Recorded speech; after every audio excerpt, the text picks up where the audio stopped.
García, catedrático ecuatoriano y buen amigo y analista. Vamos a comenzar esta entrevista.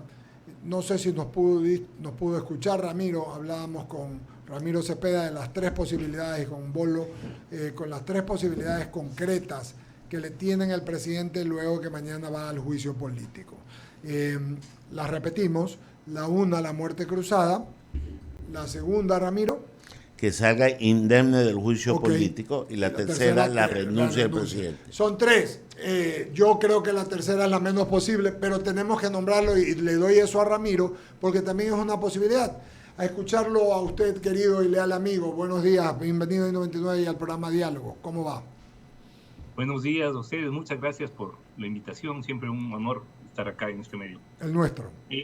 Creo que falta una cuarta opción, ¿no? A ver. Porque la primera era la muerte cruzada. Sí.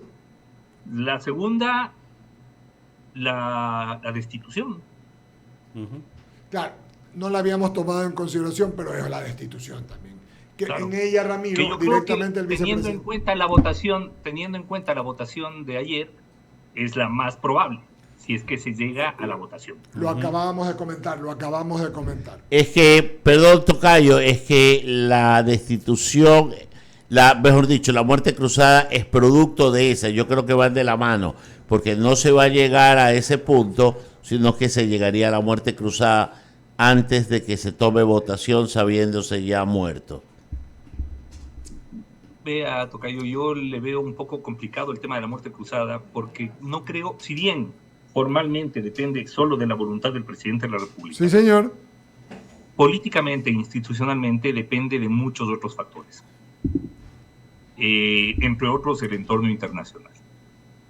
No sé qué tan entusiasmados estén internacionalmente con la posibilidad de una muerte cruzada que disuelva el legislativo, porque básicamente es eso, es una disolución de la Asamblea y el quedarse gobernando el tiempo que demore en hacer las nuevas elecciones y la segunda vuelta y tales, que podrá ser entre 8 meses y un año, sin un legislativo. Este es un tema bastante sensible en lo político, hacia la geopolítica internacional.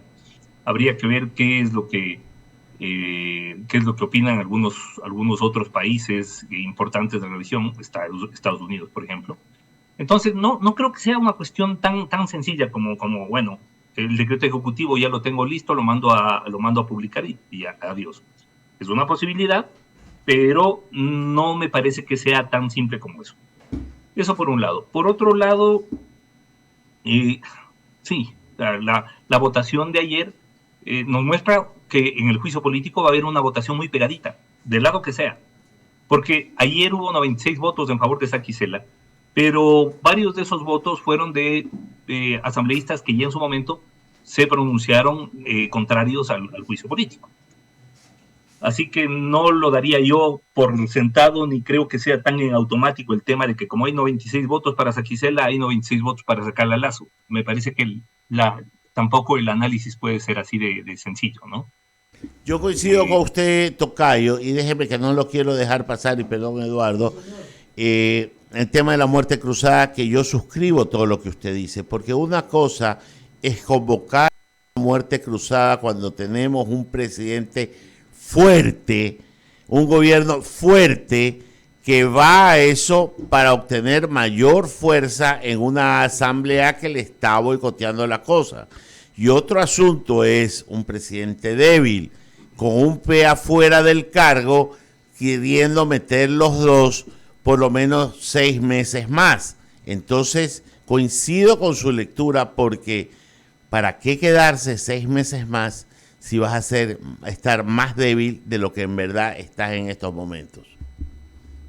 Sí, pero no solamente es la debilidad personal de Lazo como gobierno, sino también hay que pensar un poco en el país, ¿no? Una disolución de la Asamblea es un golpe fortísimo a la institucionalidad. Es un gobierno de excepción prácticamente, y no sé qué tan bueno sea esto para una institucionalidad tan mermada como la que tenemos en el Ecuador. Así que no sé si sea tampoco desde esa perspectiva la mejor idea. Okay. Ahora, políticamente, Claro, y para mí está claro a lo que juegan algunos actores. El correísmo la tiene clara. El correísmo tiene que ir hacia su objetivo de licuar la responsabilidad penal de su líder prófugo. Entonces, claro, para esto ya tiene el Consejo de Participación Ciudadana, tiene que consolidar su posición en el Consejo de la Judicatura, tiene que buscar cómo se toma Contraloría y Fiscalía para desde esa vía tiene el Consejo de Participación Ciudadana para eso. Generar una prueba nueva y facilitar un recurso de revisión que es la única opción que le queda a Correa en lo procesal. Y bueno, luego de eso, pues cualquier otra consideración de país o de grupo queda en segundo plano frente a esta. El Partido Social Cristiano, la verdad, no entiendo a qué juega. Pero claramente lo está haciendo de corifeo del correísmo desde una postura, desde mi punto de vista, políticamente e ideológicamente inexplicable. Sí, Ramiro, hablando del tema, estábamos con Ramiro comentando algo, efectivamente, juegan al odio, sí, a un tema personal, ¿no? A los personalismos. La lista se está jugando a eso. A ver, pero en esta incidencia, y yo coincido porque de lo que hemos analizado, nadie ha visto a la muerte cruzada con el tema, no lo ha visto. De inestabilidad de país. Y sobre todo con las repercusiones internacionales, que lo está diciendo tu tocayo y mi buen amigo Ramiro, porque nadie ha visto eso. Claro, tú disuelves la asamblea, tienes institucionalidad, tienes legalidad, pero no sé si te queda mucha legitimidad, Ramiro. A eso se refiere internacional, a decir, entonces yo no soy un demócrata. Claro, los otros tampoco es que son demócratas, porque lo quieren destituir, pero también tienen legalidad, aunque sea paticoja, o pseudo legalidad, y tienen también su razón desde el punto de vista de ellos. Pero el problema, Ramiro, es que esto le importa una flauta a la gente. La gente quiere seguridad, la gente quiere estabilidad, la gente quiere empleo, la gente quiere economía. Y creen, porque lo conversamos todos los días cuando nos topan en la calle o nos escriben o nos llaman, que todo se va a ir al otro día que cambien al presidente. Pues.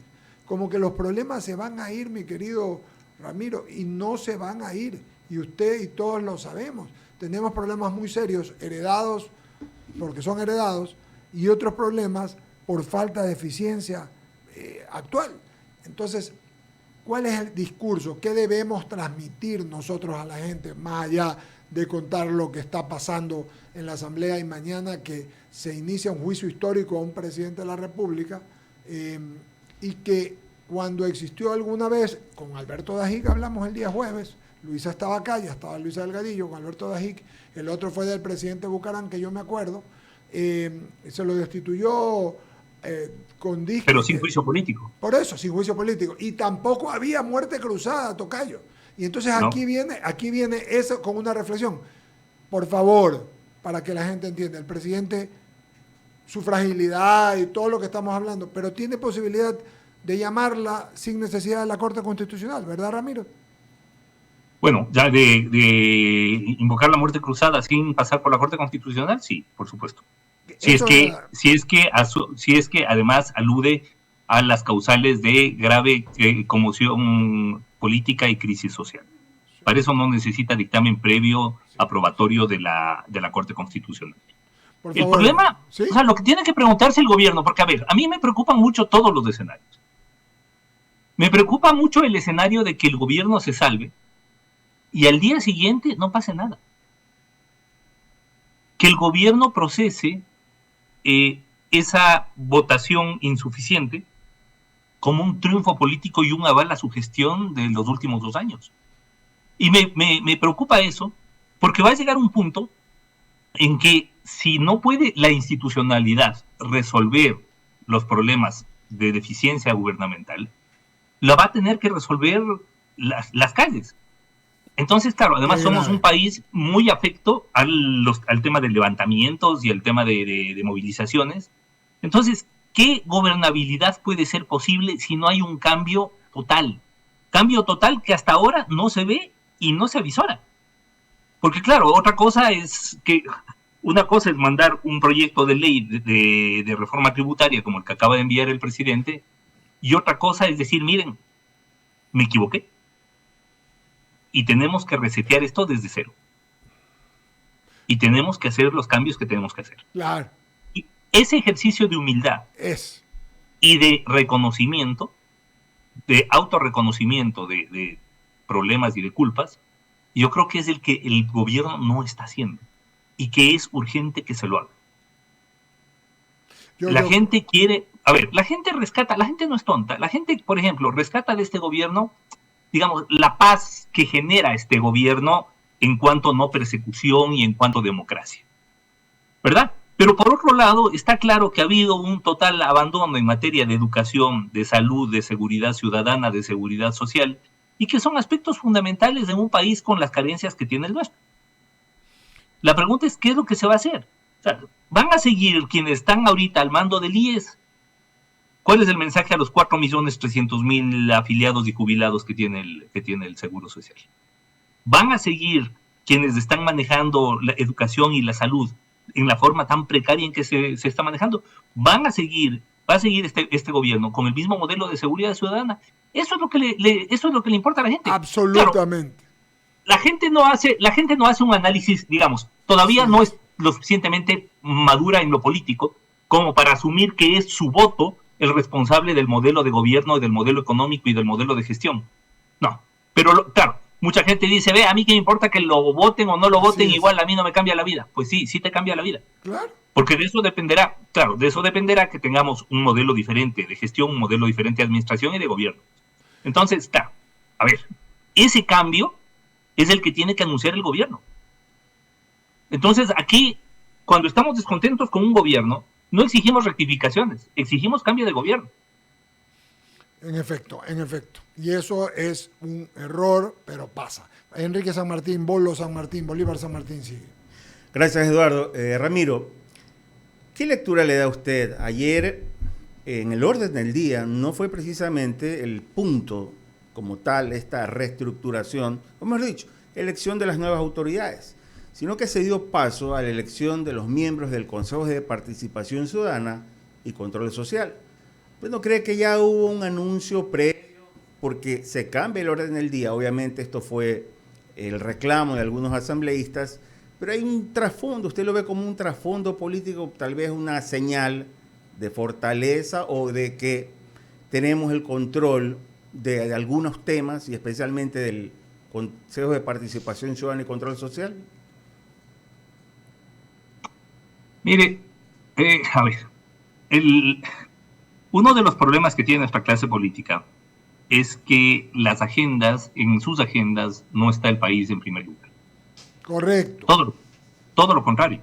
Así es. Es más, o sea, tenemos una oposición que actúa más o menos bajo el lema de quemémoslo todo, que ya lo arreglaremos después cuando volvamos a ser gobierno. Y claro, bajo esa lógica se han dedicado a echarle palos a las ruedas a este gobierno desde el primer día. Un gobierno que tampoco se ha ayudado mucho, porque tampoco es que ha necesitado mucha oposición para cagarla, porque realmente la cagan. ¿Así? Entonces, y eso también hay que decirlo. De entrada, Lasso puso a manejar la economía a un hooligan como Cueva. El funesto Cueva le puse yo, el funesto Cueva. Que, claro, vino no como ministro de Economía, sino como empleado del FMI a imponer una receta totalmente ortodoxa, caduca y, claro, carísima en lo político. Y luego, como que no aprendió la lección y hace una comisión para la seguridad social. Después de ver lo que está pasando en Francia con Macron y en otros países, porque además no es que aquí nos estamos inventando el agua tibia. La receta de la seguridad social de subir las edades de jubilación, subir los aportes de los afiliados y bajar los montos de las pensiones jubilares, eso no es nueva. Eso ya lo están haciendo en otros lados y ha generado una reacción social brutal. ¿Y qué es lo que hace? Pone a otro empleado del FMI, Augusto de la Torre, a manejar una comisión en donde, oh sorpresa, nos proponen estas mismas barbaridades que le tienen tambaleando a Macron en Francia. Imagínense, con la economía francesa, con la seguridad social que tiene Francia, el gobierno está tambaleando por estos temas. Aquí que el gobierno necesita 2 soplidos y se cae. Y quieren aplicar la misma receta. Entonces uno dice, bueno, a ver, o sea, yo no sé, dicen que el poder es una droga, Pero a mí me parece que más que una droga que alucina, es una, no sé, ¿no? Es como una sustancia que embrutece, porque ¿cómo puede ser que viendo que están en problemas, que están complicados, que están en su peor momento político, se les ocurre una idiotez como estas de proponer una comisión dirigida a lo que acabo de decir, ¿no? Al incremento de las edades para jubilación, a la reducción de las pensiones jubilares, Ramiro, al incremento de los aportes de los afiliados y, por supuesto, como siempre pasa, y siempre en materia de seguridad social, a tratar de meter a players privados en la actividad de la seguridad social. Porque por Ramiro, un lado nos ¿cómo le dicen va? que está Buenos quebrada y días. que está jodida. Pero Perdone por otro que lado, todo el mundo quiere meterle la mano al IES y participar de sus actividades. Ramiro, qué gusto saludarlo. Luisa Delgadillo. En honor al tiempo, una pregunta muy puntual y le agradecería nos responda de forma sucinta.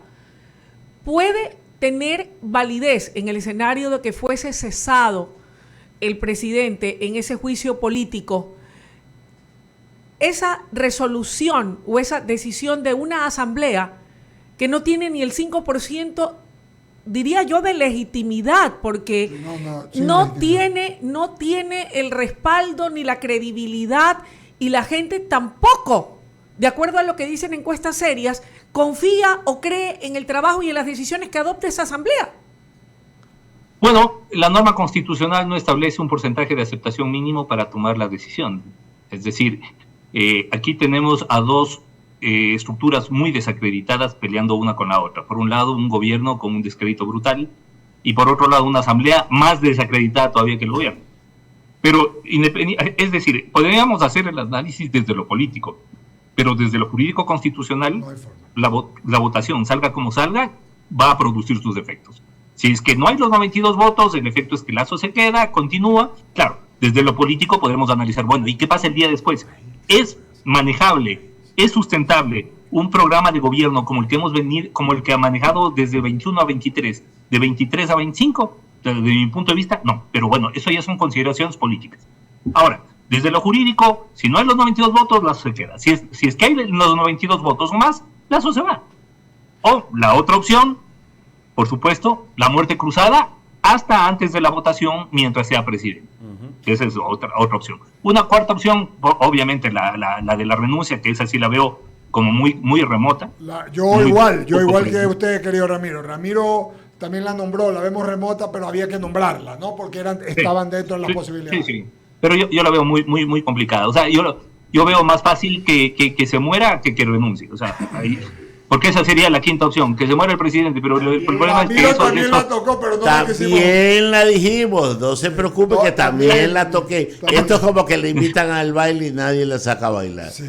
Sí, yo ya le digo, yo veo más probable que se muera que renuncie el presidente Lasso, así que imposible casi.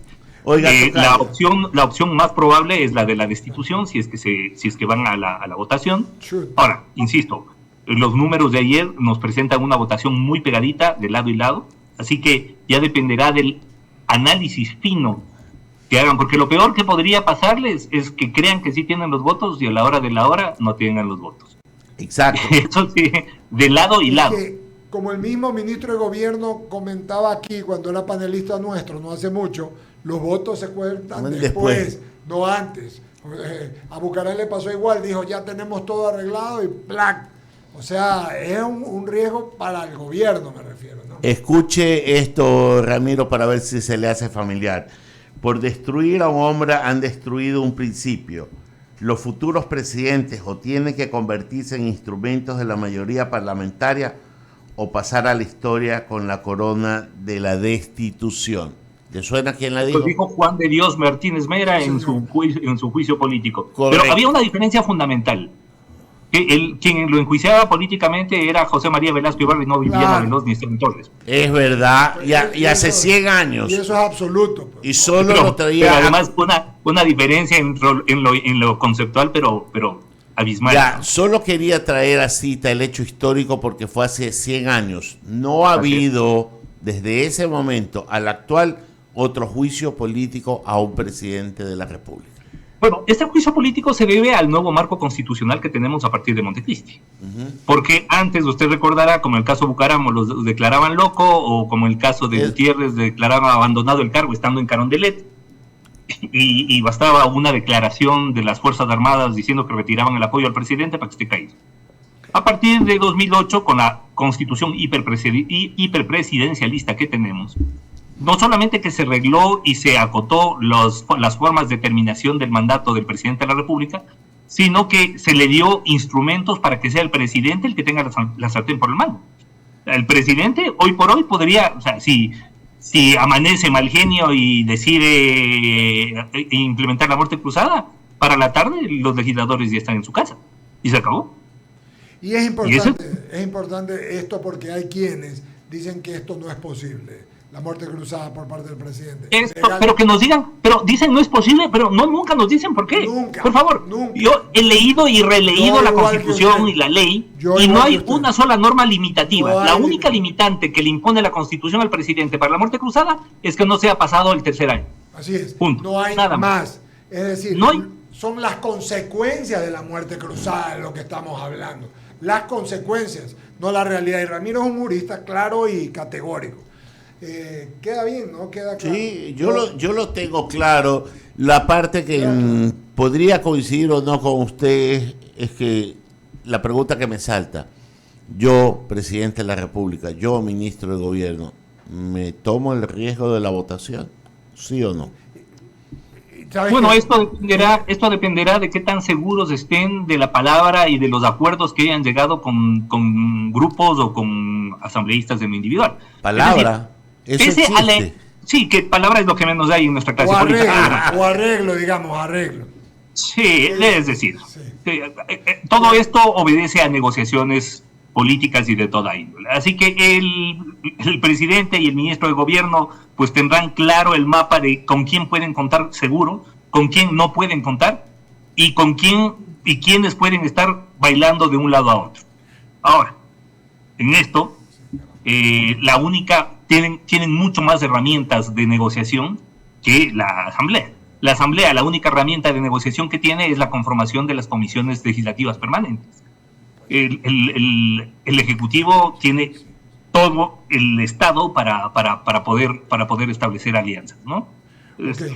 Bueno, el que se establezca alianzas, claro, deberían ser alianzas sobre el tapete y alianzas de gobernabilidad, eso sería el ideal. Aquí en el Ecuador eso no pasa, ¿no? Acá las negociaciones son siempre bajo la mesa y siempre bajo el argumento de yo voto sin pedir nada. Mentira, ese es el que más pide. Correcto. Mi querido Ramiro, agradecerle como siempre, mi querido amigo, su amabilidad y gentileza. Estaremos hablando estos días a ver qué pasa mañana o pasado y estaremos molestándolo. Hablando con todo gusto. Estábamos aquí listos para comentar el partido en tiempo real. Esa es. Esto es para nosotros que comentamos, así como las elecciones, a los comentaristas o a los que hacemos análisis político. Esto también es como ir a una final de Mundial de Fútbol, así que lo dice usted también. Gracias, Ramiro García Falcón. Muchas gracias a ustedes. Abrimos espacio en las menciones publicitarias y decimos que descubre una nueva forma de vivir en The Hills, una comunidad colorida, verde, sostenible y segura.